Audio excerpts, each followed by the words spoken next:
దేవుని బిడ్డలు బాగా గమనించాల్సింది, మనం అన్నీ సంపాదిస్తాం.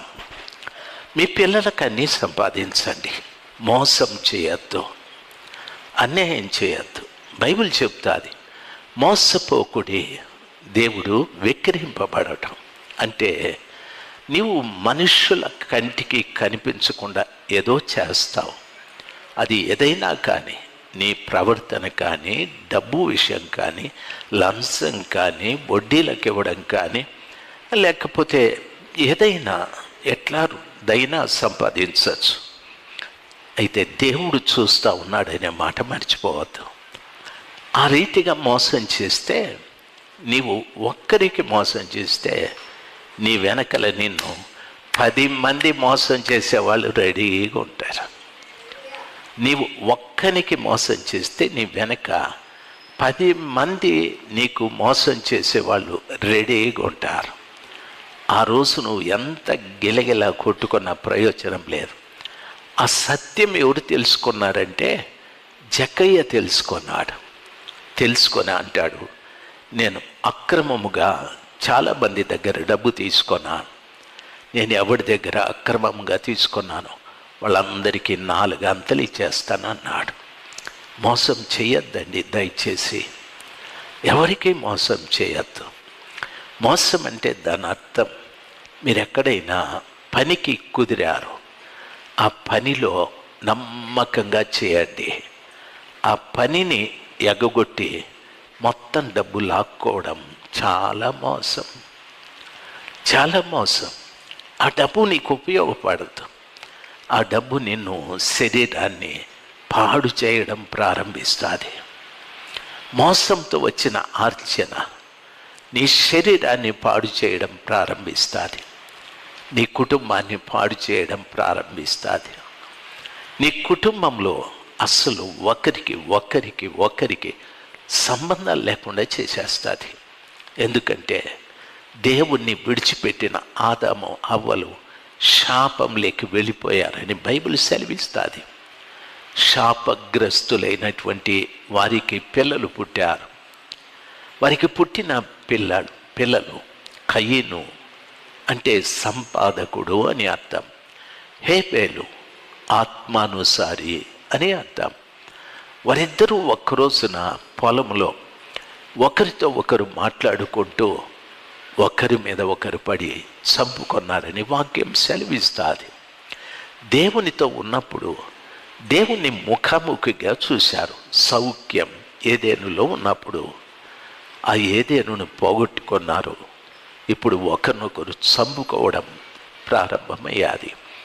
ఏదేనులో ఉన్నప్పుడు పాములు, పశువులు, సింహాలు, ఆవులు అన్ని గడ్డి తిని బ్రతికేటివి.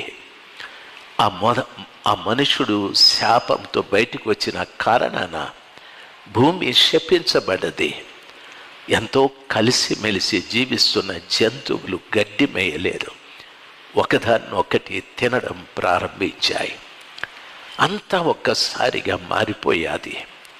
అందుకని యోహాన్ అంటాడు, ప్రియుడా నీ ఆత్మ వర్ధిల్లాలి, ప్రియుడా నీ ఆత్మ వర్ధిల్లాలి.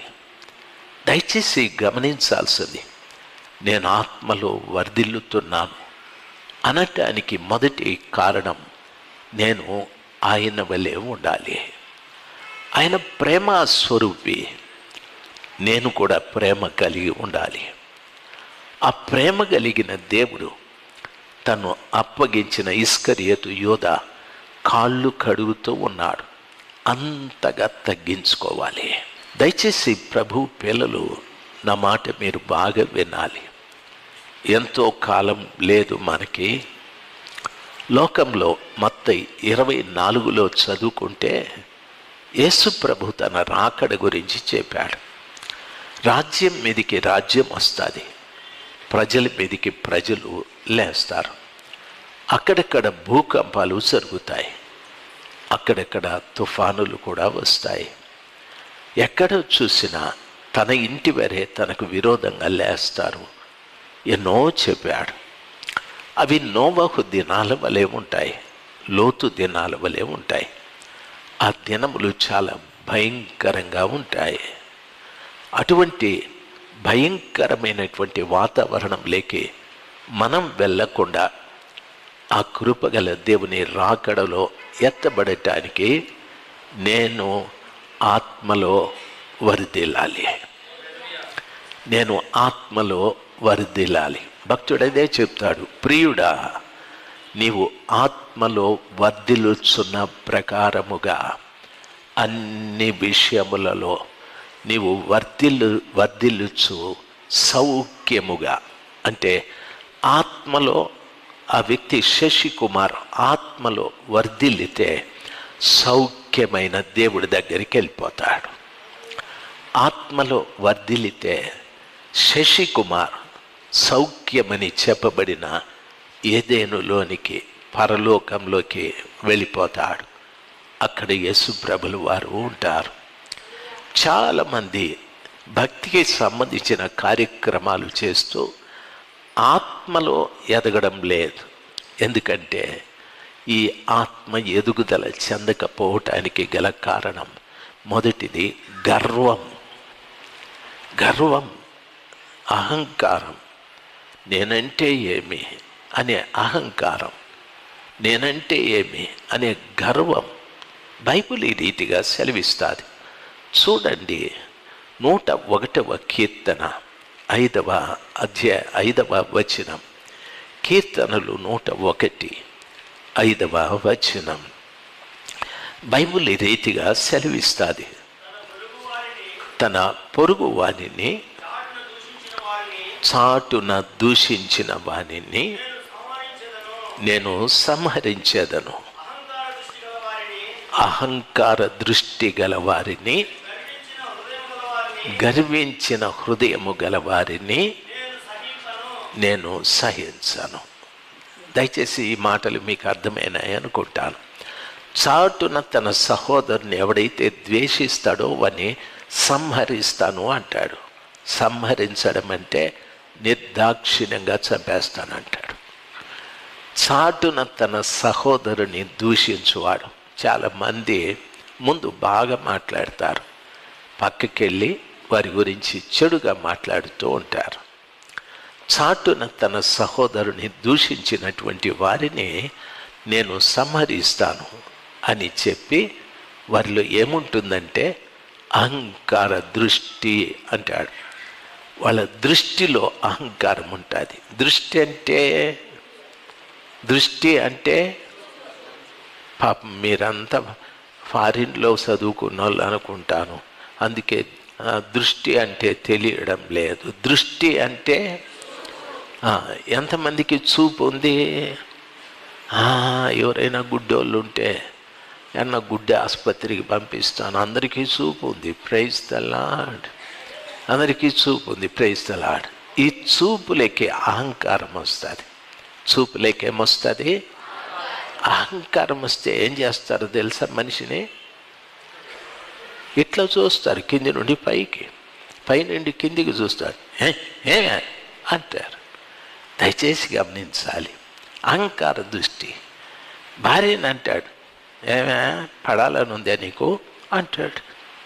దయచేసి గమనించాలి. భార్య అంటుంది, పోతావురా రే అంటే అది అహంకార దృష్టి పనికి రాదు. మన దృష్టితో దేవుడు నశించిపోతున్న వారిని చూడాలని ఆయన ఆశ. మన కళ్ళతో నశించిపోతున్న ప్రజల్ని చూసి వారికి సువార్త చెప్పాలని దేవుని ఆశ. అందుకు దేవుడు మనకు కళ్ళు ఇచ్చాడు. అందుకు దేవుడు మనకు కళ్ళు ఇచ్చాడు. దయచేసి గమనించాలి. దేవుడు ఎందుకు కళ్ళు ఇచ్చినాడు? పవిత్ర బాగా నిద్రపోయేదానికి మనకు కళ్ళు ఇచ్చినాడు.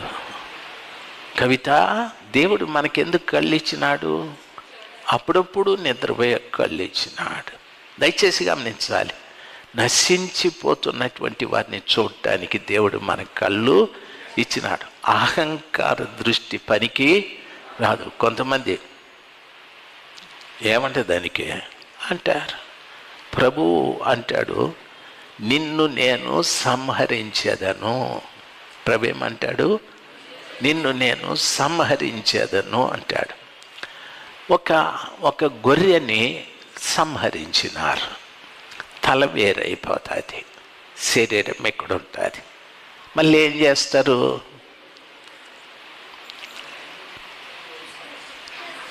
ఏమీ ఎరగనట్టు కూర్చున్నారు, చర్మం తీసేస్తారు. అంతేనా? ఏం తీసేస్తారు? నోవహు గారు చర్మం తీసేస్తారు. దాని అర్థం ఏమిటంటే ప్రభువు నీకు ఇచ్చినవన్నీ ఒలిచి పడేస్తాడు. నీకు ఇచ్చినవన్నీ ఒలిచి పడేస్తాడు, శిరస్సును పక్కన పడేస్తాడు. దేవుడు లేడు. ఇంకా అహంకారం ఒక్క నాటికి పనికిరాదు. నీకు అహంకారం ఉందో లేదో నాకు తెలియదు, కానీ దేవునికి తెలుసు.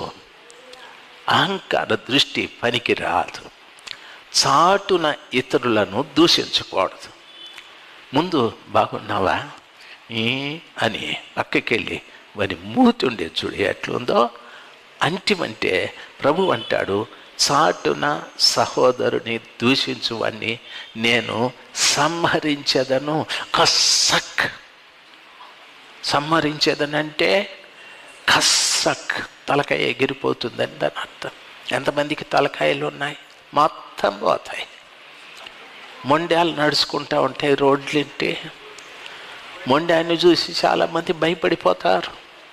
దయచేసి గమనించాలి, పొరపాటును కూడా చాటున ఎవరిని దూషించకూడదు. స్వర్ణమ్మ సీరియస్గా చూస్తూ ఉంది. దయచేసి గమనించాలి, అత్తలు ఉండేవారిని, అత్తల్ని దూషించకూడదు. అత్తలు కోడళ్ళను దూషించకూడదు. భార్యలు భర్తల గురించి వాళ్ళకి వీళ్ళకి స్టోరీలు చెప్పకూడదు. కొంతమంది చెప్తారు, అయ్యో నా మొగుడి కథ ఏం చెప్తావు, వాడు స్వామి నేను కాబట్టి వాటితో సంసారం చేస్తూ ఉన్నాను. వాడు ఇంకొక స్టోరీ చెప్తాడు, దాన్ని చేసుకొని నేను ఆగలేక చచ్చిపోతా ఉన్నాను బాబా, నేను కాబట్టి దాంతో సంసారం. ఇద్దరు స్టోరీలే.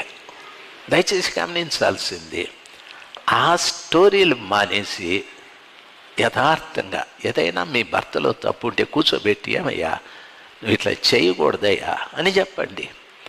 భార్యలో తప్పు ఉంటే ఆమెనే కూర్చోబెట్టి చెప్పు, ఏమే పిచ్చిదానా ఇట్లా చేస్తే దేవుడు నిన్ను ఏం చేస్తాడు? కస్సక్. చెప్పండి,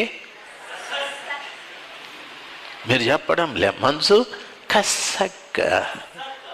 ఇంత గుమ్మడికాయ తలకాయ ఆడబోయి పడుతుందో తెలీదు, కస్సక్. దయచేసి గమనించాలి. చూడండి బాగా, దేవుని బిడ్డలు ఎప్పుడు చాటున ఎవరి గురించి మాట్లాడకూడదు. ఎవరి గురించి మాట్లాడకూడదు. నా కొడుకుని గురించి మాట్లాడితే నాకు తెలియదు, దేవునికి తెలుసు. నువ్వేం మాట్లాడతావో అదే నీ ఇంట్లో జరగడం ప్రారంభిస్తుంది, అదే నీ ఇంట్లో జరుగుతుంది. నా కూతుర్ని గురించి మాట్లాడితే నాకు తెలియదు, అయితే అదే నీ ఇంట్లో నీ కూతురికి జరుగుతుంది. దయచేసి దేవుని నమ్ముకున్న బిడ్డలు ఒక సిస్టమ్, ఒక పద్ధతిలో మనం పెరగాలి, లేకుంటే కస్సక్. ఈ మాట నాకు బాగా వచ్చేసింది. దయచేసి గమనించాలి, చాలామంది కస్సక్. ఇక్కడ మొండాలు వచ్చి కూర్చున్నాయి. మొండాలకి నేను చెప్తే ఏమన్నా అర్థమవుతుందా? ప్రదీపన్న ఏం కావు, కుళ్ళు వాసన వస్తాయి. మొండాలకు చెప్తే వాటికి అర్థం కావు. అవి చేతులు ఊపుకుంటూ ఉంటాయి. పానం పోలేక చేతులు ఊపుకుంటా కాళ్ళు గిలగిల కొట్టుకుంటూ ఉంటాయి. మొండెములారా, మీ మీద తలలు ఉండేటట్టు చూసుకోండి. మీ మీద తలలు ఉండాలంటే ఎవరి గురించి ఎక్కడ చాటున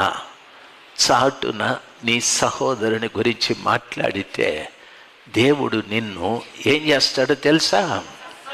కస్సక్. దయచేసి ఆయన మనల్ని చంపేస్తానంటాడు. Please like, share and subscribe. Thank you.